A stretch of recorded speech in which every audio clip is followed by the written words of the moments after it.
We begin with a devastating aftermath from roughly 70 tornadoes that tore through the country over the weekend. Survivors are beginning the cleanup process while communities across the Midwest and Southeast mourning the deaths of over 40 people killed by those tornadoes. Now here in Louisiana, this is the scene in Kentwood in Tangipahoa Parish near the Mississippi state line. About 30 families will have to rebuild after a tornado touched down, destroying their homes. Dozens of trees were ripped in half and debris scattered throughout the area. The sheriff says they're lucky no one was seriously injured or killed. He says deputies had to pull one person out from a damaged building, but that individual only had minor scrapes. It could take days to tally the complete estimate of the destruction in the community. We have Storm Track 15 team coverage this afternoon. Reporter Kathy Parker will join us from Mississippi in a moment. But first, News 15's Jay Gray is in hard-hit Missouri.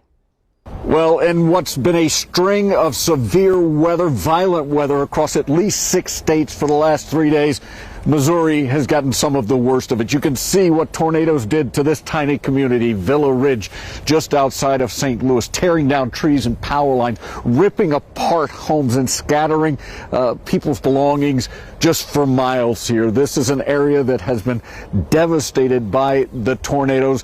At least 6 confirmed tornadoes here in Missouri alone. They expect that number to climb above a dozen once everything is said and done.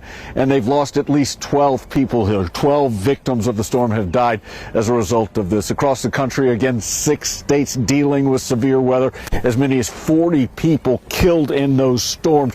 And now the cleanup begins for so many communities, trying to piece together what they can, find anything that may be left in the midst of all of this mess, and then start to clear things away. And we're seeing crews out about right now, power crews doing what they can, and then teams coming in to try and clear away some of the biggest debris. It's going to be a long process, one that's going to take some time. And coming back, even talking to some of the people who call this place home, they say they're coming back, but they do realize that's going to take some time, and it's just beginning right now. That's the latest right now from here in Villa Ridge. I'm Jay Gray.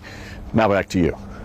We are now seeing the aftermath of a weekend of severe and deadly extreme weather. At least 42 killed, 6 right here in Mississippi alone. When you take a look at the devastation, the scope of the damage, we're actually told that this happened in a matter of seconds. We spoke with a homeowner who lives on this property, and she told us at the height of the storms, when she got those alerts, she hid in the middle of this home, her safe space, a cubbyhole. But then she heard the walls caving in, the ceiling drop. There's no longer a roof.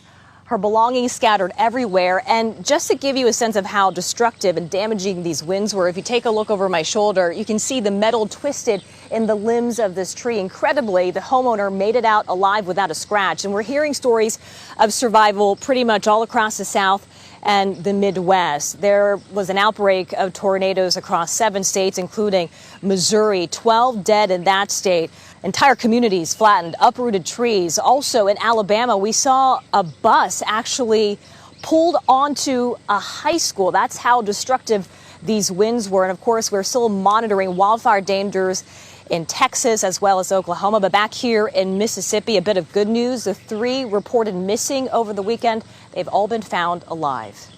Back to you.